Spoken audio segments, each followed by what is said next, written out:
All right, with that as background, what should we evaluate? If we want to evaluate a child in terms of their reading or screen for children, what do we want to do? Well, we want to evaluate their word reading, of course. And at the top level for word reading is going to be paragraph reading, sentence reading, and looking at their fluency. And this is important. Reading fluency is probably the best thermometer we have to determine if there's a problem. So if a child is not very fluent at all, there could be a number of different reasons why the child's not fluent, but it's definitely an indicator that there could be an issue. And I believe that's why it got added to the Individuals with Disabilities Education Act in 2004. There are a lot of tests available for this, but here's the problem. Even though it is a great thermometer, it confounds a whole bunch of different things. And in fact, that's partly why it is great. In other words, it's grouping together a bunch of skills. But if a child has problem with fluency, you don't know which skill is at risk here or is the source of the difficulty. So here are a few to look at. When a child is reading in a paragraph in a sentence context, there are a bunch of skills that are being displayed. And one of them is what words you already know. So chances are when the child's reading, there are already some words they already know. But also there's the skill of figuring out a word on the spot. So they're reading along, they come across the word. How good are they at figuring out that word using phonic decoding? A third skill that's involved in that is what's called set for variability.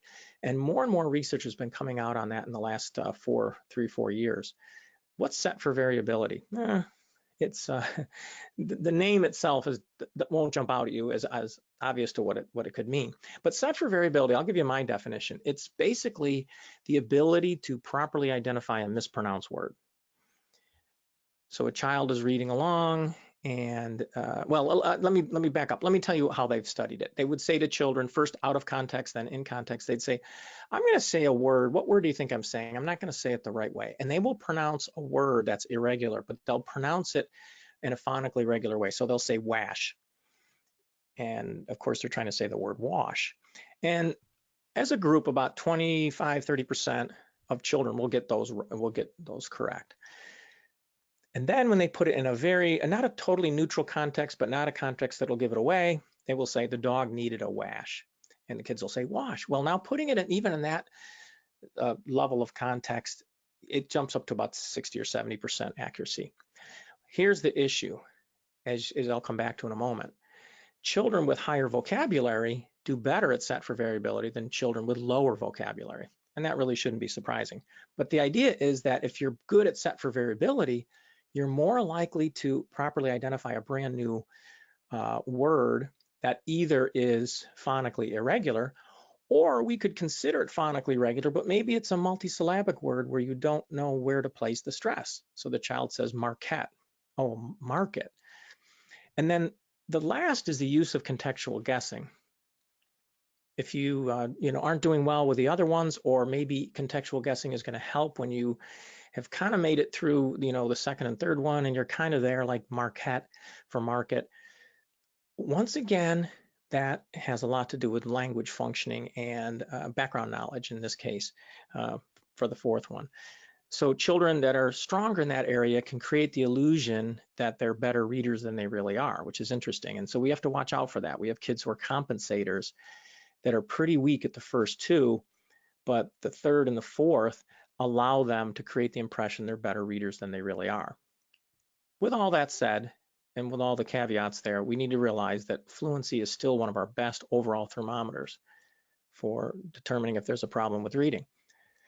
Then the next thing we can do, maybe to eliminate some of the confounds, would be untimed context-free word reading. This is very common staple in research studies. The most common, up until just recently when there was a revision, the most common way we tested word reading was with the Woodcock Reading Mastery Test word identification subtest. I got to guess that in the hundreds and hundreds of studies I've read, 50% of them used that particular subtest, and the other 50% involved other commercially available tests or experimenter design tests. So you read words off a list, they get harder and harder and harder. That's context-free word reading, often called just word identification. And most test batteries have this. The problem is this also confounds 3 of the 4. A child taking such a test already knows some of the words in all likelihood, and then They might be able to sound some of them out. And if you didn't know the word beforehand and you sounded it out on the spot, you get the same score as if you already knew it. It can't distinguish between those. And then set for variability. As I said earlier, even without a context, children can do, decently well with set for variability. Then if we want to narrow it down even better, this is the best that we have right now. Timed context-free word reading, because if you have to use some sort of strategy like phonically decoding or kind of inferring from set for variability, the clock is ticking and you're not going to do as well. So here are some tests, 3 that are available, a 4th that's going to be available shortly. The test of word reading efficiency, 2nd edition. You have a list, 45 seconds, start with easy words, they get harder as time goes on.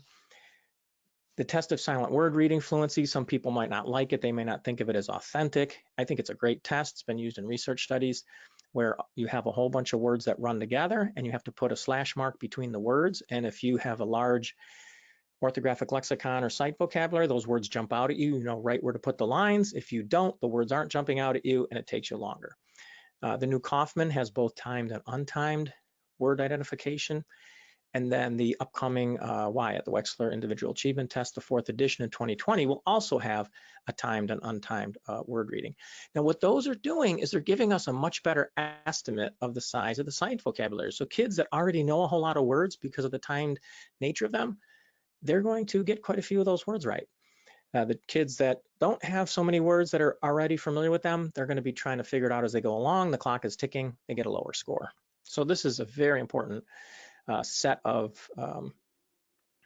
assessments that we can use that in this case narrow it down to looking at the size of the sight vocabulary.